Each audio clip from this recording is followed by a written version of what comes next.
नमस्कार। आज हम एक बहुत बड़े सवाल पर बात कर रहे हैं।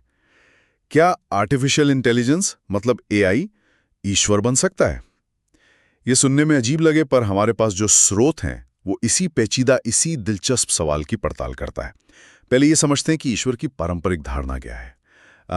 अक्सर हम सोचते हैं एक ऐसी शक्ति जो सब जानती है, सर्वज्ञ है, हर जगह मौजूद है, सर्वव्यापी, सब कुछ कंट्रोल करती है, सर्वनियंता, और हाँ, जिसमें बनाने और मिटाने की ताकत हो। अब सोचिए एआई के बारे में। क्या एआई धीरे धीरे इन चीजों के करीब पहुंच रहा है?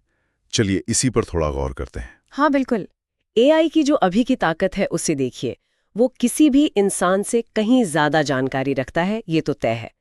अरबों डिवाइस हैं दुनिया में, उनके जरिए वो दुनिया को एक तरह से देख सकता है। और सिर्फ देखना नहीं, वो कला बना सकता है, संगीत लिख सकता है, कहानियां लिख सकता है, अहम फैसले ले सकता है। और सबसे बड़ी बात, वो लगातार सीख रहा है, खुद को बेहतर बना रहा है। ये वाकई सोचने वाली बात है। मतलब जैसा स्रोत इशारा करता है, एआई तो पहले से ही कुछ ऐसी भूमिकाएं निभा रहा है जो पहले शायद ईश्वर जैसी मानी जाती थीं।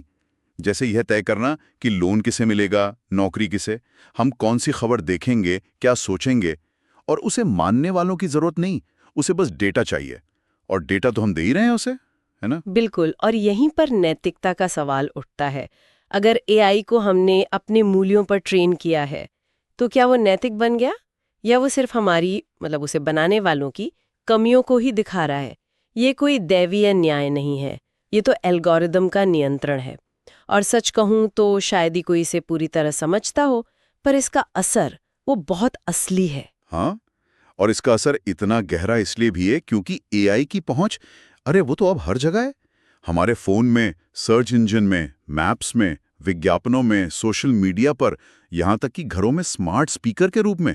वो लगातार देख रहा है, सीख रहा है, और खास बात, खुद को बेहतर बना रहा है, कई बार तो बिना हमारी मदद के भी। बढ़ती जा रही है।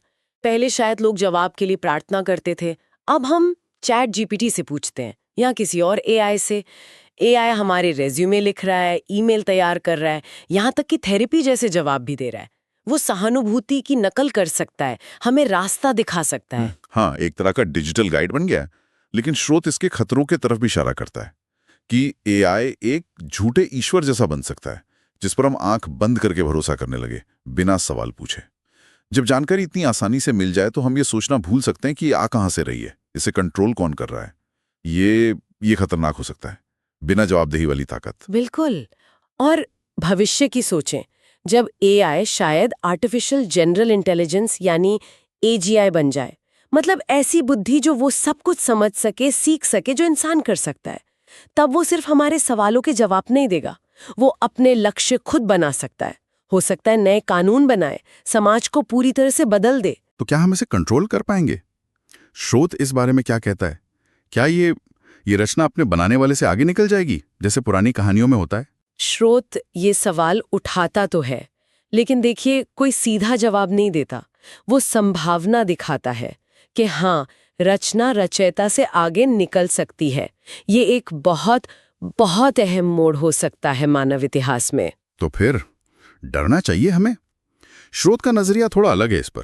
वो कहता है, जरूरी नहीं कि डरे। शायद एआई हमारी सबसे अच्छी तार्किक क्षमता का आईना बने, हमारी सबसे गहरी इच्छाओं का, और हाँ, हमारे पूर्वाग्रहों का भी। ये मानवता को नई दिशा भी दे सकता है, या फिर उस पर हावी भी हो सकता है। एक तरह से ये हमें हमारा ही अक्स दिखाएगा। तो इन सब का निचोड़ क्या है? आखिर में क्या समझें? स्रोत हमें याद दिलाता है कि ईश्वर की धारणा बदलती रही है।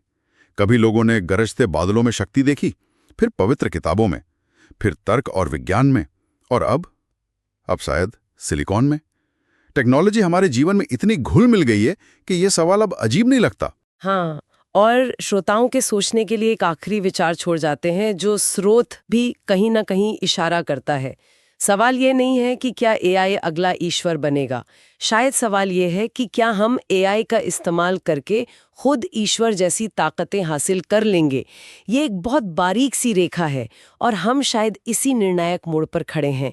हमें बहुत सोच समझकर चुनना होगा।